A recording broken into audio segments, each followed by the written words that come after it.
Hola, ¿cómo les va? Bueno, vamos a transitar este tema de la construcción de los problemas públicos, eh, revisando diferentes perspectivas teóricas, diferentes marcos teóricos, diferentes autores de diferentes épocas, tal vez muy por arriba, pero que me parece importante en el sentido de construir como una base, como un marco referencial, conceptual de referencia, para poder después profundizar la reflexión en términos más prácticos, digamos, ¿no? Tratar de apropiarnos de algo de esto para actuar, ¿m? Individual y en especial colectivamente, ¿no?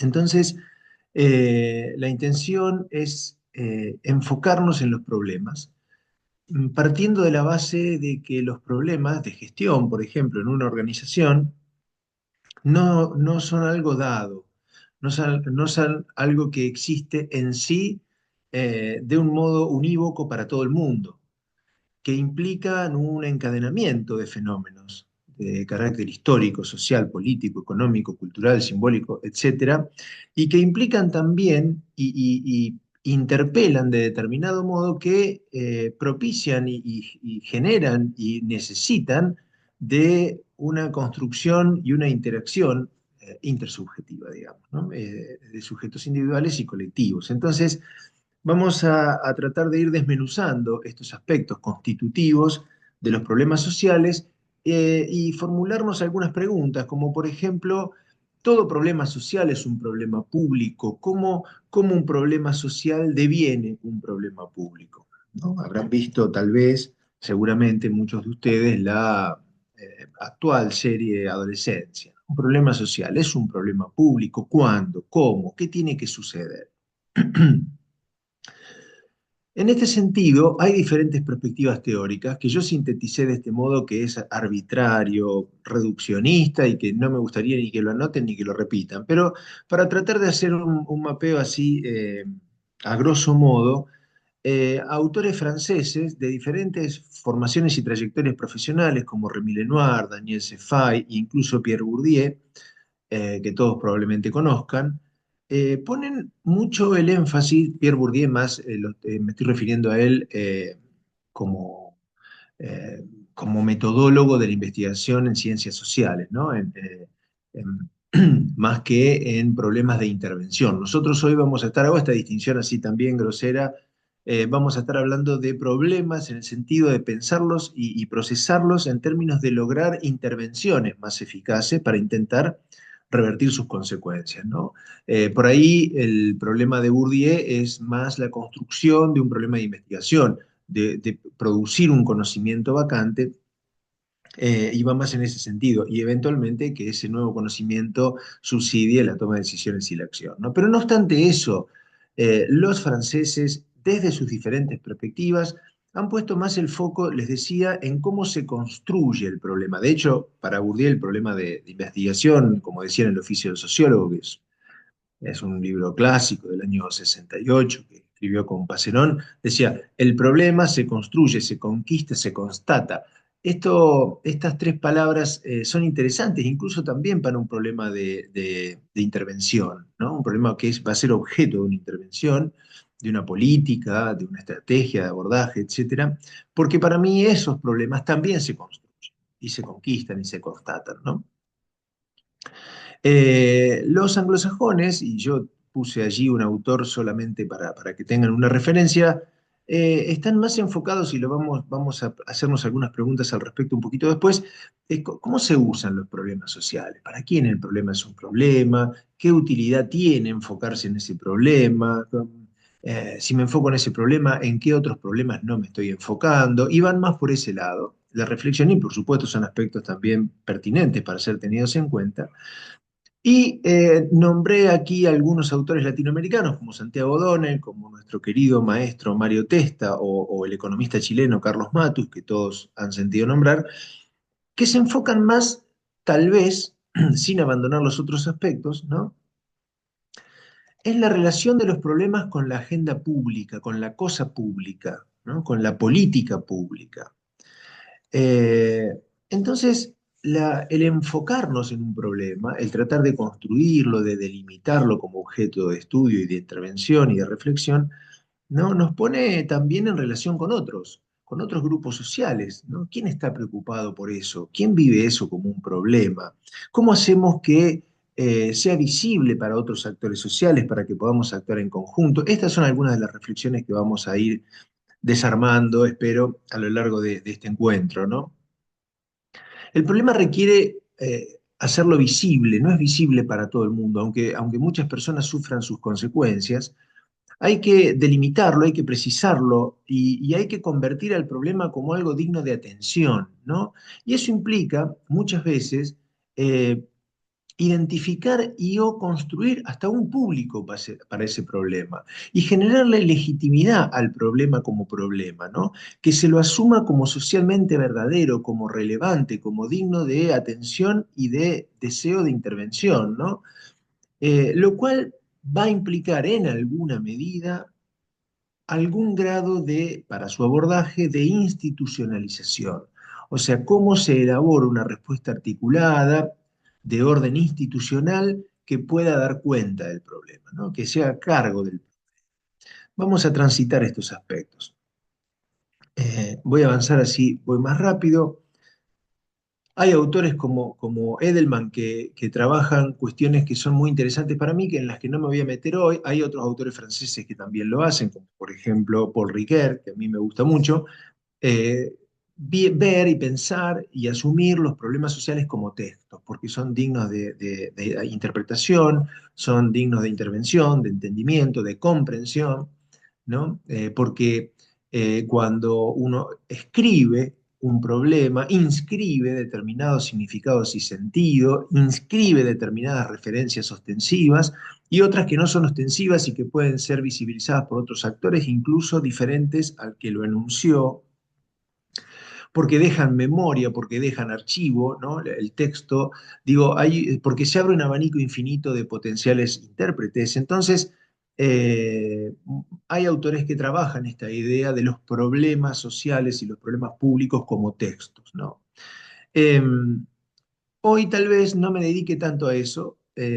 Voy a poner el foco más en cómo se incluyen en la agenda pública, ¿no? Esta distinción entre un problema social y un problema público. Bueno, el tema de la agenda pública hace en parte esa diferencia, esa distinción conceptual. Problemas sociales hay muchos, no todos son objetos de intervención en la agenda pública, en la agenda del Estado, si ustedes quieren, aunque no sea lo mismo, pero para poder avanzar, ¿no? Santiago O'Donnell y nuestro Mario Testa, querido en salud, también ponen el foco de atención aquí, ¿no? En la toma de posición del Estado en relación con el problema, ¿no? Porque esa transformación de un problema social a un problema público plantea o pone la situación en esta intersección entre lo que es un problema social, la agenda pública, la política estatal, es allí a donde quiero enfocar la reflexión, ¿no? O sea que podríamos decir que, como decía Mario Testa, que un problema social existe cuando logra ser introducido en la agenda, cuando logra despertar una respuesta vinculada con las políticas públicas, cuando hay una especie de consagración estatal del problema como tal, ¿no? Y esto sucede cuando en torno a esa situación problemática o en relación con esa situación problemática se conforman, se constituyen, se consolidan, actúan, interactúan actores sociales. ¿Mm? Actores sociales, con capacidad de agencia, con capacidad de incluirlo, legitimarlo y actuar sobre ellos, ¿no? Entonces, estos elementos los vamos a estar transitando de diferente manera. Trabajamos con problemas que contienen necesidades sociales. Nosotros, esto acá quiero hacer una breve distinción, nosotros trabajamos con problemas en áreas de lo social, salud, educación, ¿no? Curar, enseñar, son áreas de lo social, son oficios del lazo social, dirían algunos autores, ¿no? Como Graciela Frigerio, entre otros. Digamos, eh, oficios del lazo. Vamos a pensar en problemas que tienen que ver con la agenda pública y que tienen que ver con estos oficios del lazo, que estos autores llaman oficios del lazo. Por ejemplo, curar, enseñar, ¿no? y esto nos vincula con instituciones y con organizaciones productoras de servicios, más que con organizaciones productoras de bienes, de servicios, salud, educación, por ejemplo, ¿no? Entonces, sinteticemos, un problema público requiere ser visibilizado como tal, requiere ser legitimado por la población de referencia, requiere ser institucionalizado, lo cual en parte significa ser incluido en la agenda pública, no que se constituya en objeto de una política, de una intervención, de una estrategia de intervención, de un programa, de lo que sea, o sea, que se arme a partir de esta visibilización, legitimación e institucionalización un dispositivo de intervención. Y entendiendo por dispositivo esa red compleja de elementos múltiples, ¿no? Discursos, instituciones, prácticas, tecnologías, sujetos que interactúan para producir, modificar o mantener relaciones de poder, pero también de afectos, ¿no? Para crear y reproducir discursos y conocimientos, para definir y regular la conducta individual y colectiva, para establecer límites, reglas, exclusiones, inclusiones sociales, para perpetuar la dominación o para promover la resistencia o lo que sea, ¿no? Esa compleja trama de elementos que constituyen un dispositivo de intervención para abordar los problemas, ¿no? Entonces, en definitiva, todo dispositivo de intervención no es algo dado, más allá de que muchos de ellos se instituyan y se institucionalicen de un modo estructurado, por decirlo de alguna manera, en algún punto siempre va a haber fuerzas instituyentes que a esos dispositivos los van a estar poniendo en tensión, en reconsideración y por ende van a estar permanentemente sujetos a instancias de evolución o de transformación, ¿no? Eh, Todo dispositivo implica de alguna manera aspectos macro, aspectos micro, implican una determinada comprensión, determinada territorialización, implica tensión, implica esta puja entre lo instituido y lo instituyente, una desterritorialización y una reterritorialización. Digamos, todo el tiempo están estas dinámicas en puja, que a veces serán pujas de poder, de intereses, otras veces serán pujas de diferencias de subjetividades, otras veces serán pujas logradas por fuertes motivaciones de determinados grupos, colectivos, etcétera. Pero en definitiva, toda intervención, de un modo u otro, está vinculada siempre con el problema de lograr mayor integración, mayor integración. O sea que por un lado trabajamos con lazos sociales y por otro lado estamos buscando la idea de la integración. Entonces, ¿cómo lograr que los lazos sociales tributen a determinada articulación, a determinada lógica de sentido compartido, a determinada integración, ¿no? Y cómo luchamos contra los múltiples motivos de desintegración y de desnaturalización de los lazos sociales y de desvinculación social, ¿no? La alienación significa eso. Alien es sin lazo, ¿no? Desvinculación. Entonces, hacer este foco en los lazos sociales me parece que era un primer punto, ¿no? Hay otros autores que señalan, en la línea en que venimos planteando esta discusión, que el primer paso, digamos, para desarrollar una política pública es el reconocimiento de un problema como relevante. Y relevante desde un punto de vista colectivo, desde un punto de vista social, desde un punto de vista público, ¿no? Entonces, este reconocer el problema como de relevancia pública es imprescindible para elaborar una política en relación a ellos, ¿no? Y los problemas, por ende, constituyen el foco, ¿no? El foco de pensamiento y de acción y de reflexión para nuestro encuentro de hoy, para nuestro encuentro de hoy, los problemas. Nosotros, eh, cuando estoy dando estas cosas o charlando sobre estos temas, qué sé yo, siempre me planteo que a veces en el campo de la salud, este es un comentario al margen, ¿no? Siempre me planteo que en el campo de la salud tenemos como determinadas ideas, fuerza, la universalidad, la integralidad que estábamos hablando, la equidad, ¿no? eh, como si fueran grandes ideas, ¿no? Pero que de alguna manera son abstractas y que concretarlas implica reflexionar qué otras ideas y qué otros valores nos anclan más con la práctica cotidiana y con el trabajo cotidiano, y que también son ideas, fuerzas o valores que nos guían, que nos orientan en la acción, pero que no quedan tan abstractos. Y entonces hice este punteo ligero, que no es ni exclusivo ni excluyente, pero me parece que me gustaría que estas ideas, sin que sean concluyentes de nada, atraviesen toda la reflexión que demos y que ustedes hagan en relación a los problemas que los implican y sobre los cuales tendrán que intervenir en la vida práctica, en la vida del trabajo, ¿no? Entonces, me parece que nosotros tenemos que tener algunas ideas que nos orienten, decía, y estas son algunas posibles. Evitar la fragmentación del sistema de salud, de las organizaciones, de los equipos, del objeto de estudio y de trabajo, ¿no? La cirrosis de la cama 8. Digo, evitar la fragmentación, para lo cual, sin lugar a dudas, va a haber que dar una batalla contra el pensamiento y la lógica, o sea, el modo de elaborar el razonamiento corporativo, que es tan fuerte, me parece, ligado a los saberes disciplinares, ligado a las instituciones, ligado a grupos de intereses, etcétera. Pero digo, la lógica corporativa, que es muy fuerte en el campo de las áreas productoras de servicios, tiende a la fragmentación.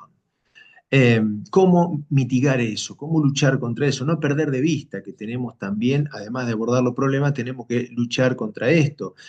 Tenemos que disminuir el peregrinar de los usuarios, que según Sonia Fleury, en algunos estudios muy interesantes, se ha manifestado, valga la redundancia, como la principal manifestación de las desigualdades en salud. Entonces, digo, ¿qué pasaría si en todas las organizaciones de las que participamos, todos los trabajadores, profesionales, no profesionales, todas las personas que actúan allí, acordaran hacer lo imposible por disminuir el peregrinar de los pacientes? Lo que a veces implica que dejen de ir, de bollar de un lado a otro, pero a veces dentro de la misma institución. Si para llegar a alguna sala tienen que preguntar 5 veces, bueno, ¿cómo hacemos para que pregunten una? Digo, ¿vamos a estar haciendo la revolución? No, probablemente no, pero vamos a estar luchando contra la principal manifestación de las desigualdades en salud, según estos autores, Sonia Fleury y los autores que compartieron con ella sus investigaciones. Y entonces vamos a estar trabajando sobre algo realmente que hace sentido y que vale la pena. Y que para lo que probablemente no necesitemos tanta infraestructura o tanto dinero, ¿no? Sino más bien acuerdos, encuentros, reflexionar la práctica, tratar de identificar dónde podemos actuar para disminuir el peregrinar de los pacientes en nuestras organizaciones, en nuestras instituciones.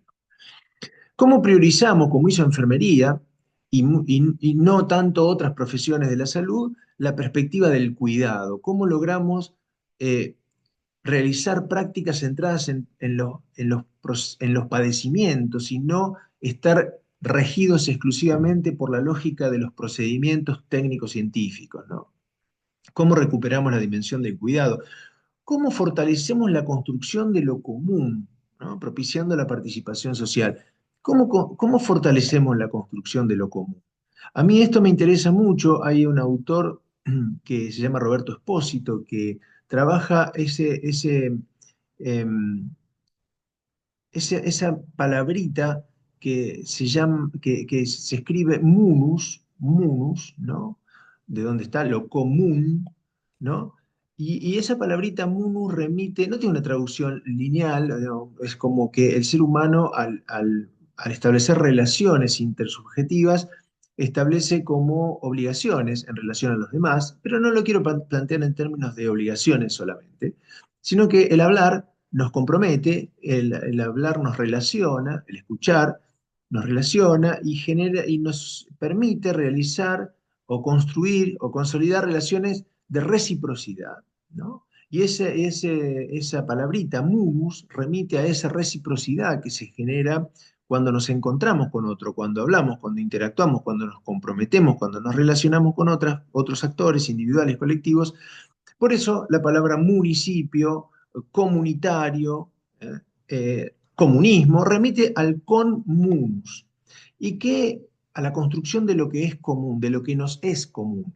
¿Y qué es el inmunus? ¿No? Bueno, es el rechazo a lo ajeno, el rechazo a lo supuestamente amenazante para nosotros, para nuestra identidad o para nuestra singularidad o para nuestra ideología o para lo que sea, ¿no? Y entonces, ojo con las patologías autoinmunes en lo social. A mí no me gustan las metáforas biológicas para pensar lo social, no me gustan para nada, pero bueno, este autor agarró por esa línea y la verdad es que plantea cosas interesantes, como por ejemplo el concepto de democracia autoinmunitaria que también nos viene para pensar la realidad actual de nuestro país, ¿no? Entonces, propiciar esto, ¿qué hacemos cuando abordamos problemas? ¿Estamos propiciando la construcción de lo común? ¿Estamos tributando esta idea del conmumus, ¿no?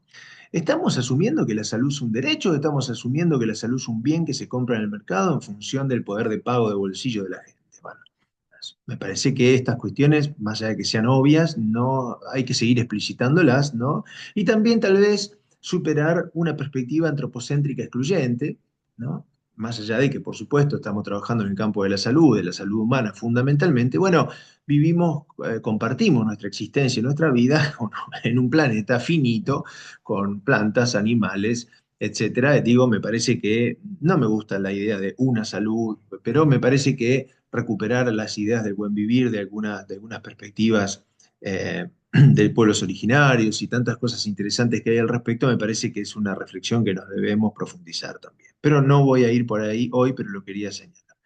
Entonces, vamos a enfocarnos de a poquito.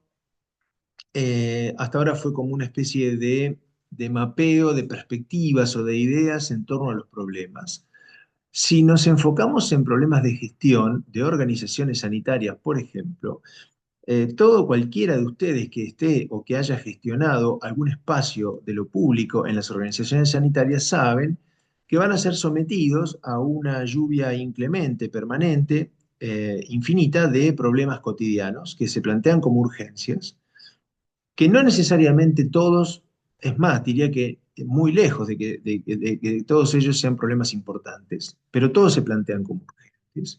Y eso nos dispersa y dispersa nuestros esfuerzos y a veces la gestión se transforma en o el gestor o la gestora se transforma en un bombero loco que sale apagando incendios tal como aparecen, ¿no? Sale a correr cada liebre que sale al camino para donde salga. Y, y esto nos impide tal vez enfocarnos como gestores, como equipo, como actor social, nos permite enfocarnos, decía, en problemas que consideremos realmente importantes. Y los problemas que consideramos importantes, que de alguna manera queremos que sean el objeto de transformación de nuestra gestión, nos gustaría ser recordados porque estos dos o tres problemas, además de atajar todos los otros, estos dos o tres problemas se trabajaron, se procesaron y sobre los cuales se pudo avanzar gracias a que hubo un procesamiento tecnopolítico de estos problemas. Aquí hubo espacio, tiempo, cabeza para poder pensarlos antes de actuar, para poder elaborar estrategias de intervención para ser más eficientes y más eficaces, fundamentalmente más eficaces. Y entonces estos problemas no son tantos problemas, no son tantos como los problemas que tenemos. Sería bueno que tengamos la lucidez de establecer lógicas de abordaje, estructuradas si quieren. No es mala palabra la planificación normativa. La mala palabra de la planificación normativa se vuelve mala palabra cuando es el único modo de actuar, inclusive sobre los problemas complejos, mal definidos, cuasi estructurados e importantes. Repito, si ustedes leen autores como Carlos Matus, en quien nos vamos a apoyar cada vez más de acá hasta que termine este encuentro, eh, Carlos Matus hacía una distinción en los problemas, Testa también, y Matus hablaba que estos problemas complejos, mal definidos, eh, importantes, que requieren de un procesamiento tecnopolítico, entre otras cosas, antes de actuar, esos problemas los llamaba cuasi estructurados, porque de alguna manera sabíamos algunas cosas de esos problemas, el componente estructurado, pero otras cosas no la podíamos ni predecir ni prever, ¿no?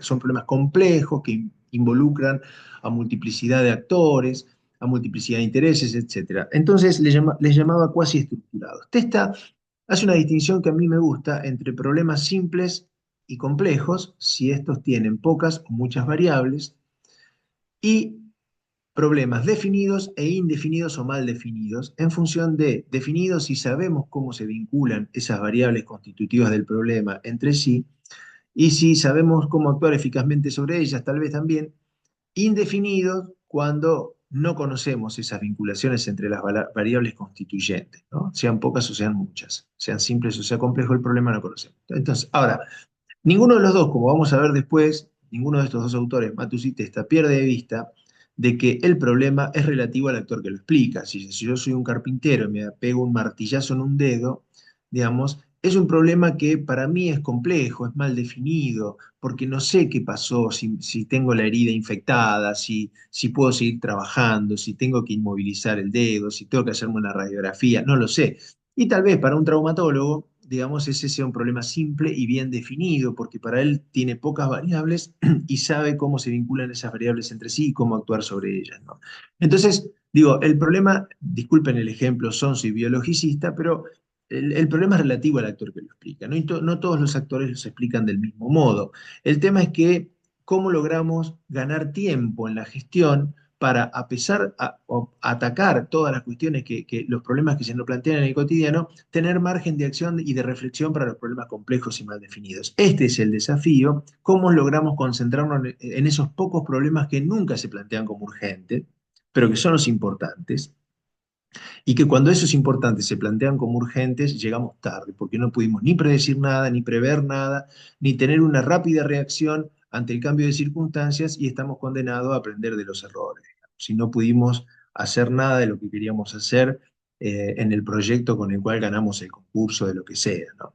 Entonces, ¿cómo hacemos para enfocarnos en estos problemas? Bueno, podríamos decir que los problemas que son simples, bien definidos, ¿no? Repetitivos, conocidos, para todos esos problemas no es mala palabra la planificación normativa, no es mala palabra el algoritmo, no es mala palabra instituir, estructurar el modo de abordarlos.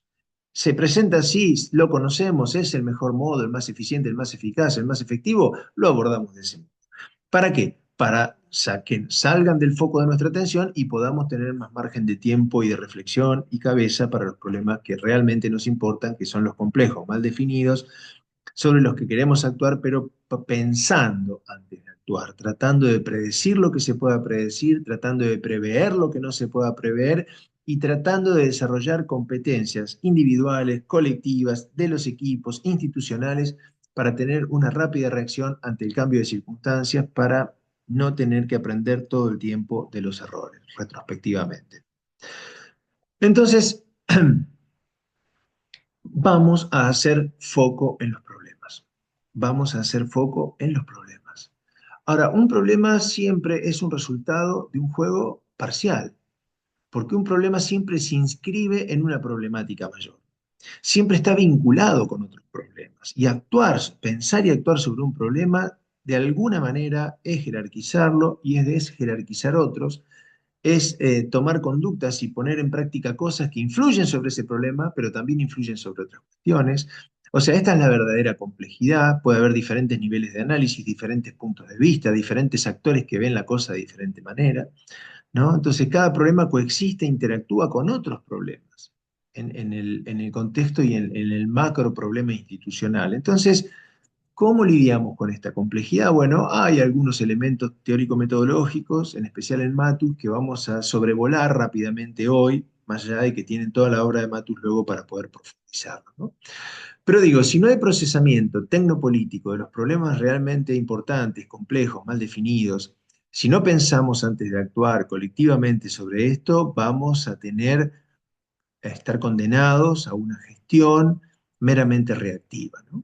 Entonces, ¿cómo logramos enfrentar los problemas importantes eh, con una lógica proactiva que nos permita vislumbrar amenazas, dificultades con anticipación, pero también vislumbrar y observar oportunidades, que es algo que tampoco se logra fácilmente si uno está tomado por la lluvia inclemente de problemas menores cotidianos que nos comen la agenda, ¿no? Esta es una pulseada por la agenda. Los problemas pujan por entrar en la agenda. Y esta es una reflexión y un autosocioanálisis muy importante de cualquiera que gestione. ¿Qué cosas ocuparon mi agenda hoy? ¿Quién metió esos temas en la agenda? ¿Qué problemas no entraron a mi agenda porque entraron estos? ¿Por qué siempre tengo que dejar para mañana estas dos o tres cosas que para mí son las verdaderamente importantes? ¿no? Y nunca llega ese mañana porque mañana hay otra cosa que vuelve a ocupar la agenda. Digo, el tema de la agenda y cómo los problemas ingresan a la agenda y cómo nos constituimos, nos posicionamos como actores en relación a esas pujas, me parece que es una de las cuestiones centrales de la reflexión que les propongo hoy. Entonces, ¿cómo logramos trabajar procesando problemas, sabiendo que más allá de que podamos resolver problemas en la gestión, en las organizaciones, mejor que tener la fantasía de una lógica de resolución de problemas, mejor que, digo, que pensemos en un intercambio permanente, en un intercambio incesante de problemas. ¿Qué quiero decir con esto? Que lo dice Matus, ¿no? Resolviendo problemas o intentando resolver problemas, genero otros problemas, ¿no? El tema es si en esta bicicleta de problemas voy ganando potencialidad y capacidad de hacer y de pensar y de actuar sobre otras cuestiones o sobre otras problemáticas, voy agrandando mi posibilidad de acción como actor, voy consolidando y constituyendo actores colectivos más amplios con los cuales interactuar para abordar otras problemáticas, o por el contrario, abordando lo del día a día, voy teniendo cada vez menos capacidad de juego, menos gobernabilidad sobre el sistema, menos control sobre las variables constitutivas de los problemas, mayor dependencia económica, simbólica, cultural, institucional, política, lo que quieran, mayor dependencia para poder actuar y por ende mayor limitación para poder constituirme y posicionarme como actor social. Estos también son elementos muy importantes para hacer como una especie de autosocioanálisis del ejercicio de la función. Eh, este es un aspecto que les pido que lo tomemos como un comentario al margen, pero que me parece que es muy importante en el campo de la salud señalarlo. Y lo voy a hacer así a la ligera y rápido, pero es una cosa que ya Matu llamaba la atención. Sobre esto ahí tienen una cita, pero lo nombran en un montón de sus libros, esto. eh, de que la lógica de formación profesional disciplinar, que son, eh, que son importantes en la constitución de los campos, de las áreas de lo social, de los oficios del lazo, de las disciplinas que se dedican a curar, a enseñar, etcétera, de estas áreas de lo social, productoras de servicios, de estas instituciones de lo social, productoras de servicios, digo, la formación profesional disciplinar tiene una lógica que Matus llama de disciplinas verticales. ¿Qué significa eso?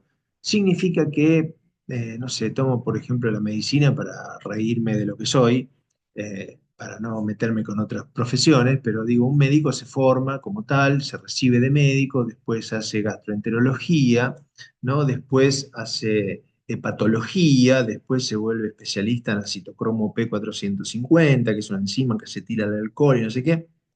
Entonces presenta eh, ponencias en los congresos internacionales, y escribe y publica y gana cierto prestigio en relación a eso, y de pronto lo nombran director del hospital, o secretario de salud de un municipio, o ministro de salud o ministra, y eh, los problemas que va a tener que enfrentar no van a tener absolutamente nada que ver con esa lógica, ¿no? Entonces podríamos decir que todo su desarrollo profesional, más allá de que le da cierta legitimidad, cierto poder simbólico, cierto reconocimiento, cierta autoridad ligada a ese reconocimiento, no obstante eso, toda su formación profesional y disciplinar lo estuvo alejando de la lógica que le permitiría pensar, posicionarse y abordar los problemas complejos que va a tener que abordar en la gestión. Porque cuando vengan con algún bolonqui del servicio de gastroenterología del hospital, por ejemplo, va a estar contento porque de última le van a traer alguna cuestión sobre la que va a poder opinar con algún fundamento. Pero ese gastroenterólogo hepatólogo que llegó a director del hospital o hepatóloga y llegó a director del hospital, cuando viene lo de salud mental, ya perdió porque le traen problemas sobre los que no tiene ningún tipo de conocimiento ni injerencia probablemente, ¿no? Entonces, ¿cómo lograr incorporar, no ser especialista en todo como Leonardo da Vinci, pero por lo menos incorporar elementos de gestión, elementos de administración, elementos de comunicación teóricos, ¿no? Para poder pensar y posicionarse en relación a estos diferentes saberes que van a venir con una lógica corporativa, que van a venir con una lógica autocentrada, autoindulgente, y vamos a ver por qué, de cómo conciben los problemas cada uno de estos profesionales de la salud que nos traigan problemas a la dirección o a donde sea, Entonces, ¿cómo logramos posicionarnos como actores sociales capaces de jugar la complejidad de este juego, que es verdaderamente complejo? ¿Cómo logramos sintonizar esta formación que tuvimos vertical y que profundiza el conocimiento en ese sentido con esta lógica transversal de los problemas sociosanitarios que tienen una complejidad enorme y que no respetan esas lógicas disciplinares en las cuales nos formamos? ¿Cómo lidiar con esto? Esto es un poco la, la, la provocación de la interpelación, no me salía, de Matus a todos nosotros profesionales, en este caso de la salud o de la educación también, que pretendemos trabajar en áreas de gestión de estas organizaciones, ¿no? La lógica profesional nos deforma para abordar problemas, no nos da elementos para abordar problemas como los que vamos a tener que abordar en la gestión. Esos problemas complejos, mal definidos, cuasi estructurados, sorpresivos, que cruzan transversalmente nuestras lógicas disciplinares. Nosotros venimos de una formación en cualquier disciplina, me atrevería a decir, de la ciencia de la salud, donde existe una tendencia a creer que, como conozco previamente las soluciones, ¿no? Acomodo la explicación del problema a las soluciones preconcebidas, ¿no? Entonces, no sé, digo una estupidez, pero si yo estoy en una guardia y como médico y estoy haciendo no sé, una concurrencia de gastroenterología y un adulto mayor, un hombre, pónganle, me golpea la puerta porque tiene un dolor en la boca del estómago, si estoy haciendo la concurrencia de gastroenterología, probablemente piense en hacer una endoscopía, y si estoy haciendo la concurrencia en gastroenterología, probablemente le hago un electro, sin hacerle muchas preguntas previas a eso, porque voy a tender a explicar el problema en función de las soluciones preconcebidas con las que fui formateado, ¿no? Entonces, ni que hablar si después llego a la gestión y tengo que enfrentar la complejidad de otros problemas, porque en definitiva, el dolor en la boca del estómago de este señor es un problema que con la racionalidad biomédica bien aplicada, bueno, probablemente haga mejor las cosas. Pero después cuando tengo que enfrentar la complejidad de los problemas de la gestión, estoy muy lejos de estar preparado para hacerlo y realmente no te alcanza la vida para prepararte para lidiar con la complejidad de las organizaciones sociales productoras de servicios, de las organizaciones sociales productoras de cuidados a la salud, de educación. Son realmente organizaciones hipercomplejas, dirá Mario Testa, ¿no? Pero nuestra cabeza viene formateada de una forma que jode y que nos jode, digamos, como por ejemplo esto. Como por ejemplo el hecho de creer que mi explicación y mi solución son la correcta, ¿no? Esta especie de, dirá Bourdieu, de ilusión de transparencia, de que los hechos hablan por sí mismos, los hechos son autoevidentes, son autoexplicativos, está claro, es objetivo, es concreto que pasa esto. Entonces, y que mi explicación es correcta y que la solución, por ende, que voy a poner en marcha es la correcta. Bueno, vamos a tratar de desmontar estas ideas un poquito porque son ideas muy fuertes, o lógicas, mejor dicho, modos de elaborar el razonamiento que están muy arraigados en la cabeza de los profesionales de los campos sociales productores de servicios, ¿no? Eh, Esto ya lo saben, es una imagen que genera una especie de ilusión óptica, ¿no? Donde la inmensa mayoría de las personas ven eh, una mujer. La inmensa mayoría de las personas ven una mujer. El tema es que, ya lo conocen esto, algunas de esas personas ven una mujer joven y otras de esas personas ven una mujer mayor, bastante grande, digamos. Ven dos mujeres, la mayoría de las personas ven una mujer joven o una mujer vieja, digamos. Eh, Sin embargo, después de mucho explicarle, no, pero mirá, acá está la nariz, acá está la pestaña, qué sé yo, tiene como una pluma en la cabeza. ¿Cómo pluma? ¿Qué? Pero sí, pero no, pero está de perfil, pero está así, pero está así. Con mucha fuerza algunos logran ver las dos mujeres, que se pueden ver mayormente, otros ven otras cosas, pero mayormente se ven dos mujeres. Unos ven una mujer joven, medio de perfil, y otros ven una mujer grande con la cabeza media como metida, así la pera metida en un tapado de piel, etcétera. Bueno, ¿a dónde quiero llegar con esto? Ya se ve que los hechos no son autoexplicativos y evidentes, sino que están mediados por interpretaciones, ¿no? Entonces, algunos ven una mujer joven y otros ven una mujer mayor. Entonces, allí hay mediando interpretaciones, pero además, y al punto que quiero llegar y por lo que les traje esto, que probablemente ya lo conocían, es el hecho de que cuando veo una de las dos, Miro la imagen y veo a una mujer joven, quedo prácticamente invalidado en ese mismo momento para poder ver a la mujer mayor. Y viceversa, si veo a la mujer mayor, quedo como invalidado para ver a la otra. ¿Qué quiero decir con esto? Que tendemos a creer que el mundo como lo vemos nosotros. Tendemos a creer que los hechos son autoevidentes, que no están mediados por interpretaciones, que los hechos hablan por sí mismos, que es evidente, que es elocuente, que es objetivo, que lo que se ve es eso.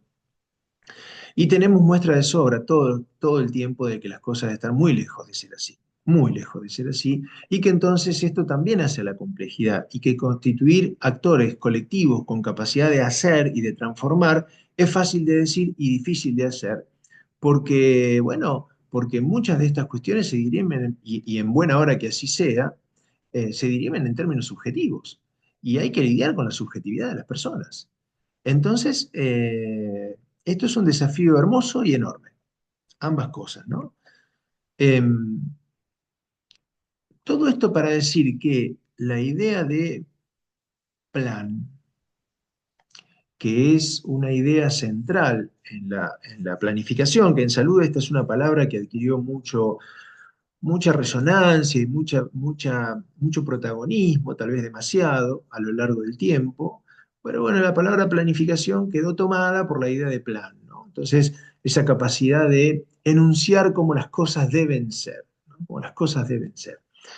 Carlos Matu, Mario Testa, son dos referentes que todos conocen y que se han peleado duramente con esta idea de planificación. Ambos han puesto más el foco en la acción social que en la elaboración del plan. En todo caso, para Matus, la palabra planificación comprende la elaboración de un plan, pero es solo un momento, como diría Vicentico. Es un momento de la planificación estratégica y situacional, porque al agregar esos dos adjetivos, al correrse la planificación económica normativa y incluir esos dos adjetivos a la planificación estratégica y situacional, está hablando de que va a haber otros que también juegan, que no jugamos solos, que va a haber pujas de poder, por eso la necesidad del pensamiento estratégico, y también que esas pujas se van a dar en determinado contexto, en determinada situación, y que nosotros estamos explicando, comprendiendo, analizando algo en lo que estamos implicados, y por ende vamos a explicar siempre con algún grado de ceguera situacional,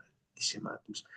Y también, si quieren, con falta de tacto situacional, con sordera situacional y con todos los sentidos que quieran, y a veces hasta con mal gusto. Digamos, entonces, la realidad es compleja, comprenderla no es fácil, constituir actores colectivos no es fácil, eh, pero es imprescindible, pero es necesario. Abordar problemas complejos, mal definidos, que encima no se plantean como urgentes, que siempre parece que pueden ser dejados para mañana, eh, es muy difícil lidiar con estas cuestiones y darle realmente lograr ser eficaces en relación a estas cuestiones es realmente un desafío en general y mucho más mayor en las organizaciones, insisto, productoras de servicios por estas complejidades, porque trabajamos con personas, porque trabajamos con el dolor, con la muerte, con la sexualidad, con la decrepitud del cuerpo, con intereses, desde la industria farmacéutica hasta no me quiero quedar internado hoy porque mañana se casa mi prima. Digo, todo el tiempo estamos atravesados por pujas de cuestiones que hacen que lidiar con esto sea muy complejo.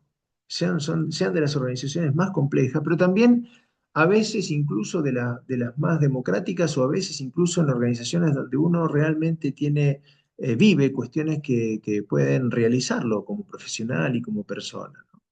No todo el tiempo, pero hay mucha posibilidad de encuentros realmente satisfactorios, productivos, en el mejor de los sentidos, no solo en un sentido económico y utilitarista solamente.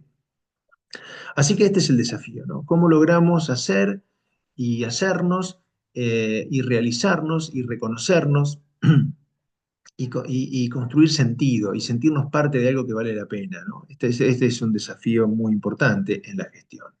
Sintetizando, entonces, no me voy a meter en profundidad en esto, solamente voy a ir terminando con algunos elementos conceptuales del momento explicativo, que solamente están enunciados de este modo los momentos de la planificación estratégica situacional de este modo para marcar que en todo momento estamos en los cuatro momentos, de alguna manera. Más allá que en determinadas circunstancias nos tomemos un tiempo para reflexionar, por ejemplo, y le demos más bola a lo que conceptual y metodológicamente Matus trabaja como un momento explicativo. Pero en el momento que estamos explicando este problema, estamos actuando sobre otro, estamos analizando estratégicamente otro problema en relación a este y no, estamos pensando en otros actores y en otras cuestiones. Digo, cómo estos elementos solamente se distinguen uno de otro en el sentido pedagógico, por decirlo de algún modo, en el sentido explicativo, pero en el sentido práctico estas cosas se mixturan y se potencian una con otra en la medida en que podamos lidiar con esto.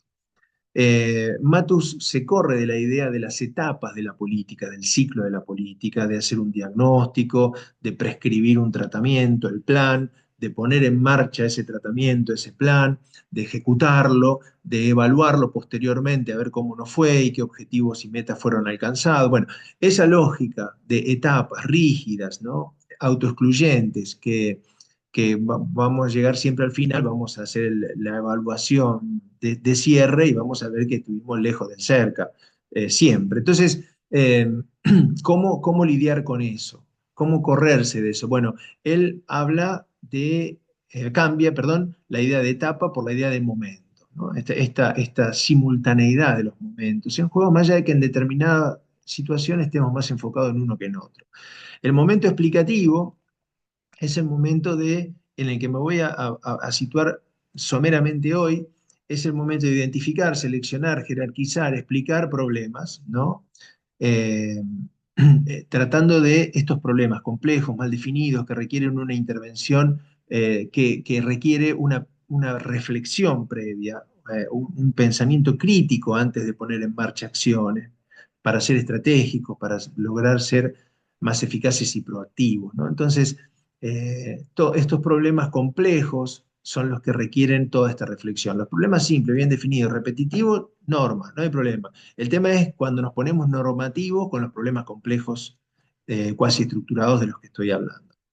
Entonces, repito, el momento explicativo para Matus es el de identificar, seleccionar, jerarquizar, identificar, enunciar problemas. Después les digo por qué subrayo la palabra enunciar. El momento normativo es el momento del plan, el momento de elaborar operaciones, diseñar operaciones como un conjunto de acciones, ¿no? Articuladas para poner en marcha, ¿para qué? Para atacar las causas críticas de los problemas que identificamos y jerarquizamos, ¿no? O sea, es el plan de acción. Ese plan de acción tiene que ser analizado estratégicamente, tiene que haber un análisis de la viabilidad de esas operaciones que diseñamos, tiene que haber un análisis de los actores que van a jugar ese partido, tiene que haber un análisis de qué medios estratégicos voy a requerir para lidiar con esos actores. Voy a requerir la cooptación, la guerra, el juicio en tribunales, el convencimiento, voy a dar órdenes y todos me van a obedecer, voy a apelar a la negociación, a la mediación, cuáles van a ser los medios estratégicos, la cooperación, cuáles van a ser los medios estratégicos para lidiar con los diferentes actores que van a jugar ese partido. No jugamos solos, no jugamos solos. Entonces, el llevar a cabo las operaciones que diseñamos para atacar las causas de los problemas que jerarquizamos requieren de análisis de viabilidad. ¿Qué operaciones de esas que diseñamos son viables hoy? ¿Cuáles no son viables hoy, pero son imprescindibles que las llevemos a cabo y por ende tenemos que construirle viabilidad? ¿Qué operaciones voy a tener que poner en marcha para construir viabilidad a esas operaciones que diseñé? ¿No? ¿Cómo voy a hacer ese análisis de viabilidad? Todo eso, con qué estilos, con qué diferentes estilos políticos, con qué valores, con qué motivaciones, con qué intereses van a jugar los actores que juegan este partido. Los tengo a todos identificados. Hay actores que no estoy viendo. Bueno, ¿cómo voy a usar el tiempo del que dispongo? ¿Los tiempos técnicos son iguales a los tiempos políticos? En fin, estas son reflexiones que Matus desarrolla en el momento estratégico, y el momento de la acción, de la gestión, de la puesta en marcha de esas acciones es el momento táctico operacional. Es el momento en el que pongo en juego las operaciones, las que son viables, les voy construyendo viabilidad a las que no son viables hoy, pero son imprescindibles que las llevemos a cabo. ¿Cómo voy evaluando eso durante el proceso, cómo voy recalculando y corrigiendo, y esta es un poco la dinámica de, sintetizando brutalmente, de la lógica de la planificación estratégica situacional de Carlos Matus, que ustedes van a encontrar profundamente desarrollada en el increíble número de libros imprescindibles que el tipo escribió. Así que pueden remitirse a ello, ¿no? Pero ya para ir cerrando, la, ya nos corrimos de la idea de un diagnóstico objetivo, neutro, unívoco, encima con fundamentos científicos, ya no estábamos en el plano de la medicina basada en la evidencia en relación a estos problemas. Puede ser que sí para otros, pero en estos no. Digamos, acá es mejor que nos vayamos habituando a la idea más que de diagnóstico, de explicación situacional. ¿Qué significa? Y que estamos explicando una situación como actores situados, como actores que están de alguna manera comprometidos, de alguna manera interpelados por este contexto, de alguna manera implicados en esta situación, lo que hace que expliquemos con determinada perspectiva y no con otra, con determinada ceguera situacional, etcétera, estos problemas y estas explicaciones y nuestra propia con formación como actores que juegan son producto de una determinación sociohistórica, de una trayectoria profesional, de una trayectoria vital, de amigos, de enemigos, de amistades, de enemistades.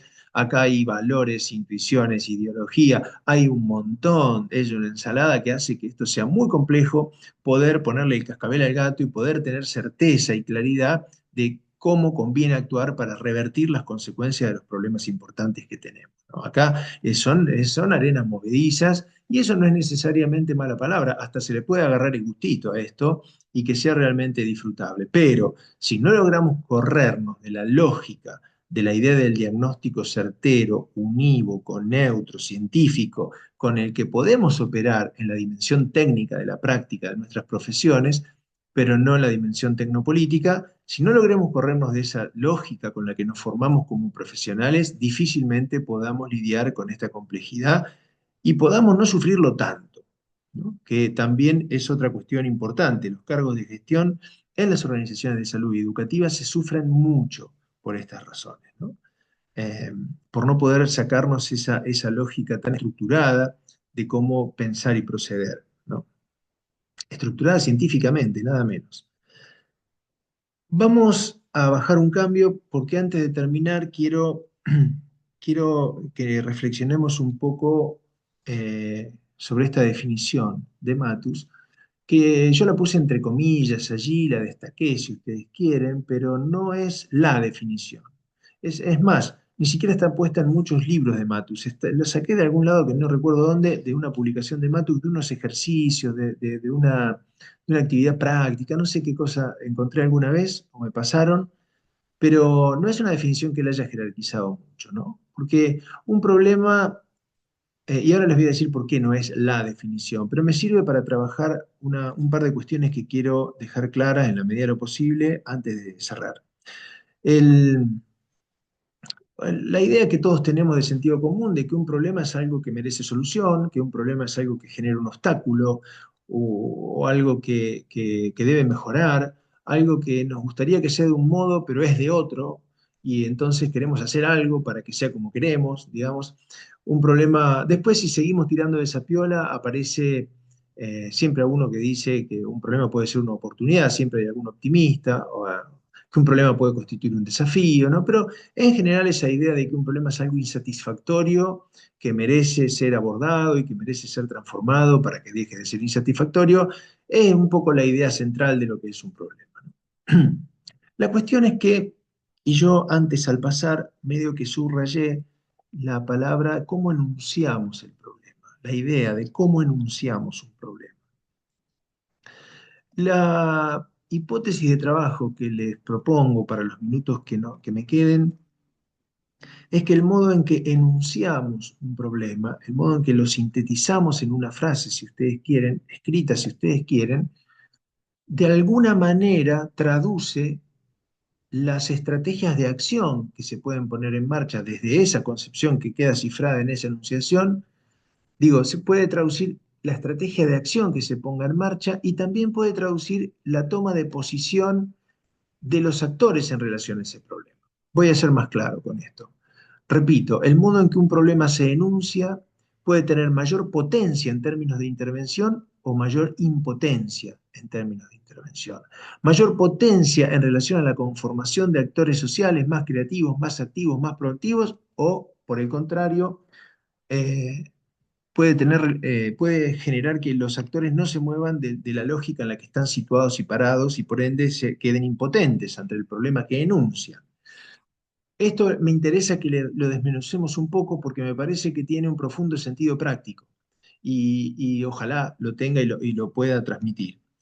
Eh, los profesionales de la salud, yo les decía, aquella lógica de formación profesional tiende a traer aparejada esa lógica de formación y de formación también, tiende a traer aparejado que cuando nos ponemos a enunciar problemas de este tipo, complejos, mal definidos, cuasi estructurados, los enunciemos de un modo poco potente en términos de acción, de intervención y de constitución de actores. Repito, aquella lógica profesional nos lleva a que cuando tenemos que enunciar problemas de este tipo, de esos problemas sociales, públicos, de gestión, etcétera, tendamos a enunciarlo de modo poco potente en términos de acción y de intervención. Por ejemplo, tendemos a enunciar los problemas como temas. Decime un problema. La comunicación. Bueno, sí, nadie dice que no es un problema la comunicación. Claro que sí. No estoy diciendo que no lo es. Estoy diciendo que no está bien enunciado como problema. ¿Dónde? La comunicación entre quiénes. ¿Dónde? No hay ni precisión, ni lugar, ni tiempo, ni nada. Decime un problema. Los accidentes de tránsito. Bueno, es un tema. ¿Cuál es el problema? No, que en el ejido urbano del pueblo aumentaron un 40% en los últimos 2 años. Ah, bueno, ahí empieza a parecerse un poquito más a la enunciación de un problema, digamos, ¿no? Eh, Otro modo de enunciar los problemas es por objetivo. Decimos un problema, disminuir la mortalidad infantil. Bueno, no está enunciado como problema, está enunciado como objetivo. ¿Cuál es el problema? ¿Aumentó? Bueno, ¿dónde? ¿A partir de cuándo? Bueno, eh, digo, tratar de afinar el lápiz en cómo enunciamos los problemas. Y la frutilla de la torta es que tienden, como ya dije, tienden a enunciarse, y esto de los profesionales de la salud esto es matemática, tienden a enunciar los problemas en función de la que suponen que es su solución. Por ejemplo, decimos un problema, faltan insumos. Bueno, sí, no digo que no sea un problema que falten insumos, digo que es un problema que está mal enunciado o que podría enunciarse mejor en términos de acción. Doy un ejemplo idiota, pero me parece muy importante que esto se entienda. Si yo soy, no sé, un pediatra del servicio de pediatría, el jefe de servicio de pediatría de un hospital, pónganle, por decir cualquier cosa, y, y va a la dirección del hospital y plantea faltan insumos, el insumo que quiera, no importa, faltan insumos. A la dirección, ¿no? Plantea y se vuelve a su lugar. Él ya, este actor o actriz, este pediatra o esta pediatra, jefa del servicio, fue y puso en la dirección el tema, en la agenda, metió el tema en la agenda de la dirección de que faltan insumos. Eh, y se volvió al servicio de pediatría. Si la dirección le compra los insumos, bien. Si no le compra los insumos, malestar y queja y autovictimización, digamos. No hay mucho corrimiento de cómo se posicionó en relación al problema, ¿no? Entonces, ¿por qué les digo todas estas cosas? Porque esta definición, que no es la definición, porque si ustedes la leen, por ejemplo, acá no se ve que un problema pueda ser una oportunidad o que un problema pueda constituir un desafío interesante, por ejemplo, pero sí me permite trabajar algunas de las cuestiones que ya vimos y profundizar en alguna otra antes de cerrar.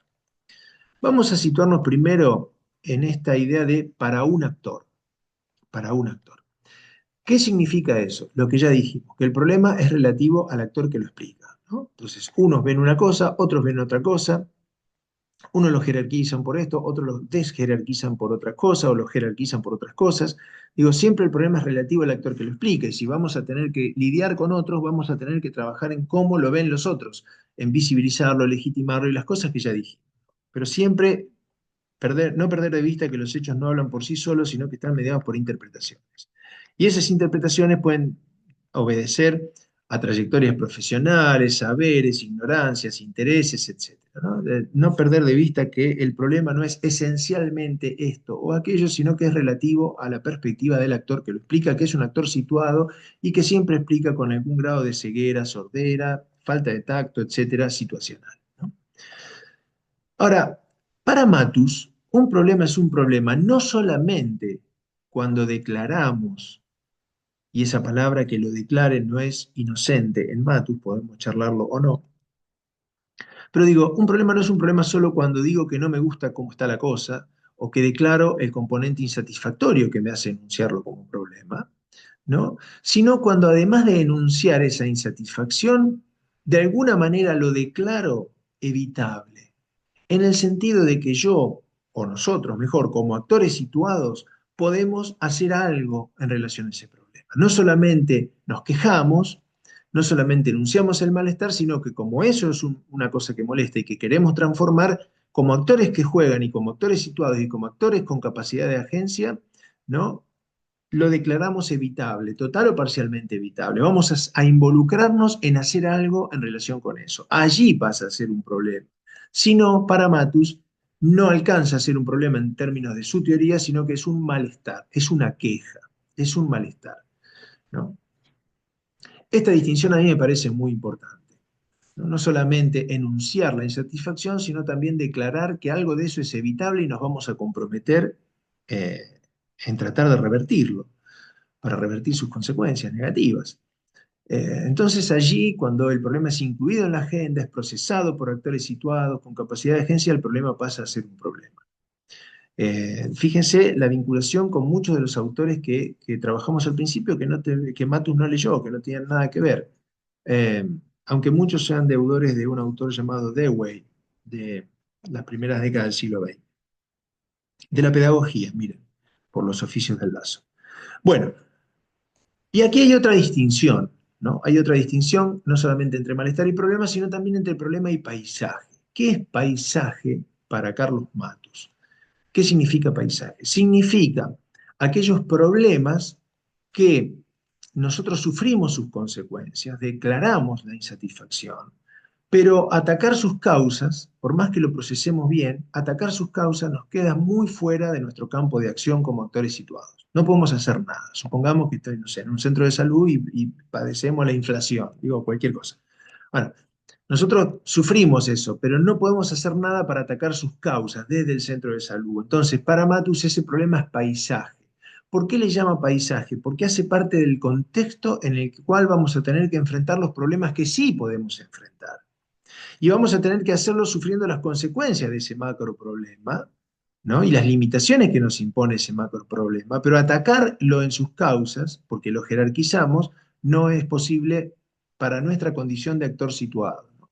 Entonces, ese problema le llama paisaje porque hace parte de ese contexto en el cual vamos a tener que abordar lo que sí podemos abordar como actores situados. Disculpen, es una explicación ligera. Quiero llamar la atención de que no me gusta la idea de paisaje en el sentido de que parece algo intocable, algo inabarcable, algo inmodificable. En alguna medida el concepto apunta a eso, pero a mí no me gusta eso. ¿Por qué? Porque, por ejemplo, no sé, me imagino las madres de Plaza de Mayo en las primeras veces, las primeras madres, perdón, que fueron a las primeras veces que iban a la plaza a reclamar por sus hijos desaparecidos, ¿no?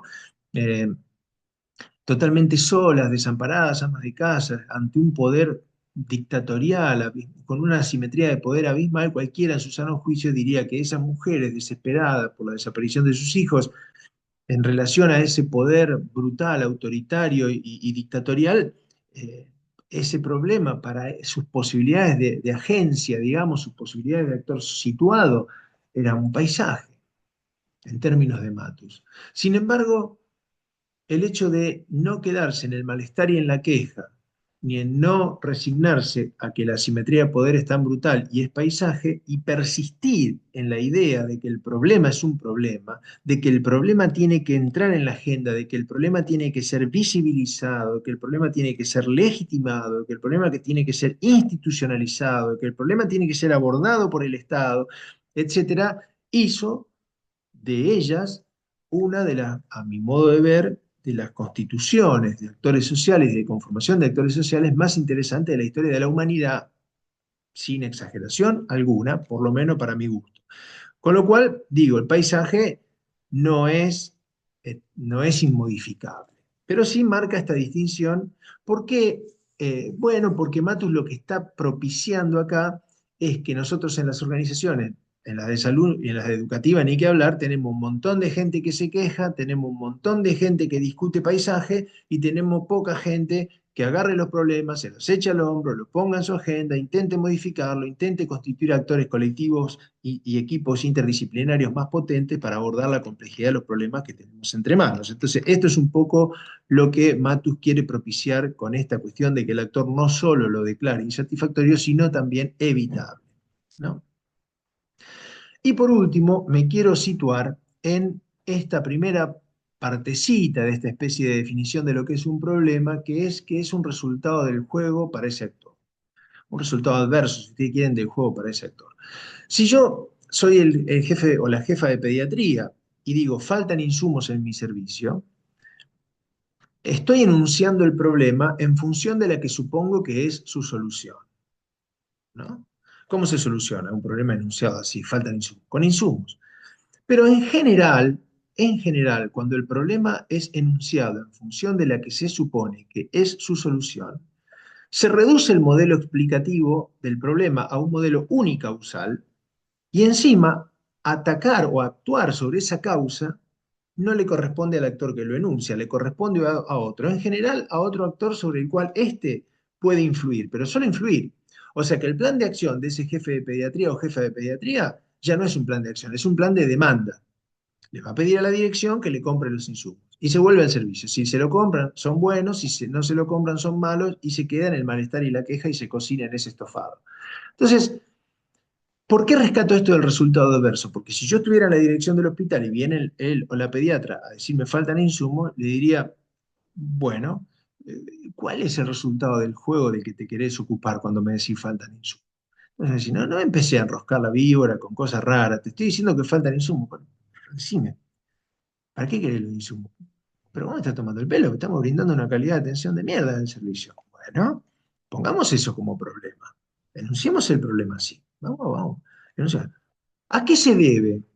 ¿A qué se debe que estamos brindando una mala calidad de atención al servicio? Pero me está tomando el pelo, a que faltan insumos, te estoy diciendo. Perfecto, es una causa. ¿A qué más? ¿Es la única causa? Así sea una causa crítica, ¿es la única causa? No, mirá, tenemos bastante ausentismo, tenemos una infección intrahospitalaria que empeoraron porque no se lava la mano, tenemos, qué sé yo. Empiezan a aparecer ya el modelo explicativo del problema se abre si pongo el foco en ese resultado adverso del juego, si me corro de explicar el problema en función de la que supongo que es la solución, y entonces conformo un actor más grande, porque ahora la dirección y la jefa de pediatría o el jefe de pediatría constituyen un actor para abordar el problema de la mala calidad de atención en el servicio de pediatría. Entonces, y establecemos una corresponsabilización, un conmunus. Establecemos un sistema de petición y rendición de cuentas cruzado, donde por supuesto que el pediatra va a venir dentro de 15 días a ver si la dirección le consiguió o no los insumos, pero dentro de 15 días la dirección también le va a decir qué pasó con el ausentismo, qué pasó con el lavado de mano, qué pasó con no sé qué.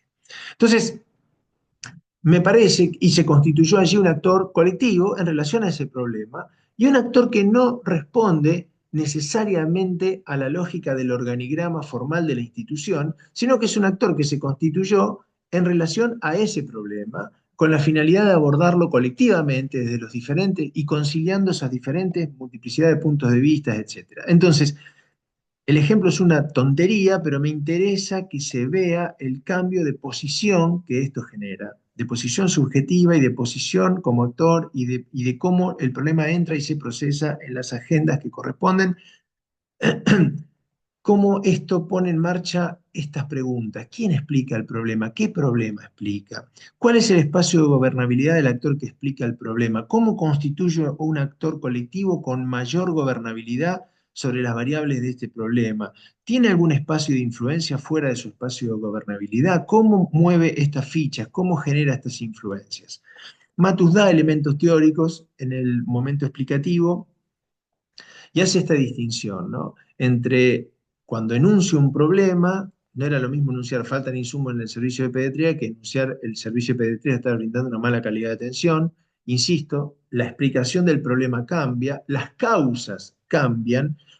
La primera enunciación era un modelo unicausal que la tenía que resolver otro, la segunda explicación es un modelo multicausal donde hay múltiples actores involucrados en la resolución y en el abordaje de esas causas.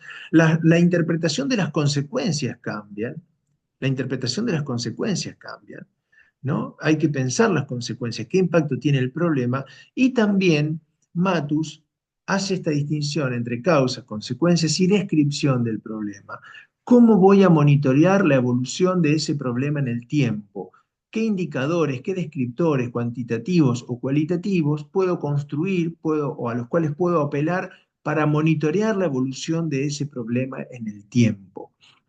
La idea de vector descriptor del problema, que es eso, BDP, es eso. Un descriptor me explica una parte del problema, otro descriptor o indicador me explica otra parte del problema, pero juntos constituyen un vector explicativo de ese problema. Digo una pavada, si me interesa un partido de fútbol del que yo soy hincha de uno de los dos cuadros que están jugando y llego tarde a casa y prendo el televisor, voy a mirar qué es lo que primero voy a hacer. Voy a mirar el resultado del juego. Bueno, allí tengo un descriptor. Va 2-0. Pero ese 2-0 lo junto con otro descriptor, que es que van 15 minutos de juego. Entonces, no es lo mismo ir ganando que ir perdiendo. Por eso es relativo al actor que lo explica. No es lo mismo ir ganando 2-0 a los 15 minutos de juego que ir perdiendo 2-0 a los 15 minutos de juego. Entonces, allí tenemos un vector descriptor constituido por dos indicadores, el marcador del juego y el tiempo transcurrido del juego. Entonces constituye un vector explicativo de ese problema. Claro, a lo mejor no es representativo de lo que pasó en esos 15 20 minutos de juego. A lo mejor no fue tan asimétrico el juego. Sin embargo, llegaron dos veces esto y metieron dos goles. Pero eso lo puedo ver con otros descriptores y fortaleciendo el vector descriptor, tenencia de pelota, número de tarjeta amarilla, de córner, de lo que sea, ustedes saben más que yo de fútbol, pero digo, quiero que vean que una cosa son las causas de un problema. ¿A qué se debe que vamos ganando 2-0 en 15 minutos de juego o que vamos perdiendo? ¿Qué consecuencias tiene ir ganando o ir perdiendo los 15 minutos de juego? ¿Y dónde verifico la magnitud de ese problema? ¿No? Si ganan 2-0, van 15 minutos de juego, pero la verdad, jugamos infinitamente mejor y llegamos 16 veces, ellos llegaron dos, hicieron dos goles, bueno, quiere decir que alguna posibilidad de revertir ese resultado tenemos. Y si por el contrario, en estos 15 minutos no la vimos, nos metieron dos goles, pero nos podrían haber hecho seis en 15 minutos, bueno, digamos, si yo lo analizo a partir de estos descriptores, puedo ver que la probabilidad de que me metan más es mayor a la probabilidad de revertirlo. Quiero que se vea esta distinción porque son elementos conceptuales y metodológicos que ayudan a procesar los problemas. Esto en Matus tiene una eh, complejidad infinitamente superior en la que no me voy a meter, ¿no? Pero por lo menos que veamos que esas causas de los problemas pueden responder a acciones, a flujos de producción, pueden responder a capacidades acumuladas de juego, pueden responder a reglas de juego. No es lo mismo aprender a patear un tiro libre que cambiar las reglas del fútbol en la FIFA. Hay problemas y causas de los problemas que están más consolidados socialmente y que por ende van a requerir una capacidad de agencia mayor para atacarlas eficazmente y transformarlas. Y también sirve mucho pensar de las causas de los problemas que nosotros identificamos, cuáles están bajo nuestro espacio de acción directa como actores situados, cuáles están fuera de nuestro espacio de acción directa, pero dentro de nuestro espacio de influencia a otros actores, o cuáles están fuera de juego para nosotros por el momento. En términos teóricos brutales, y para ir terminando de una vez, digamos, si todas las causas del problema que enuncié están fuera de juego para nosotros, o sea, no podemos hacer nada por atacar ninguna causa y tampoco podemos influenciar a nadie para que ataque ninguna de esas causas, ese problema hoy enunciado de ese modo para nosotros en términos teóricos simplistas y brutales es paisaje. Eh, Vamos terminando.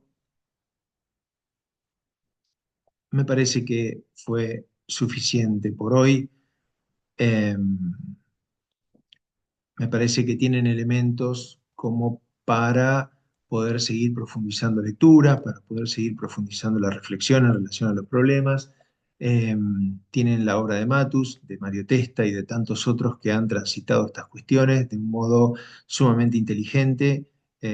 Así que ojalá les haya servido. Nos vemos la próxima.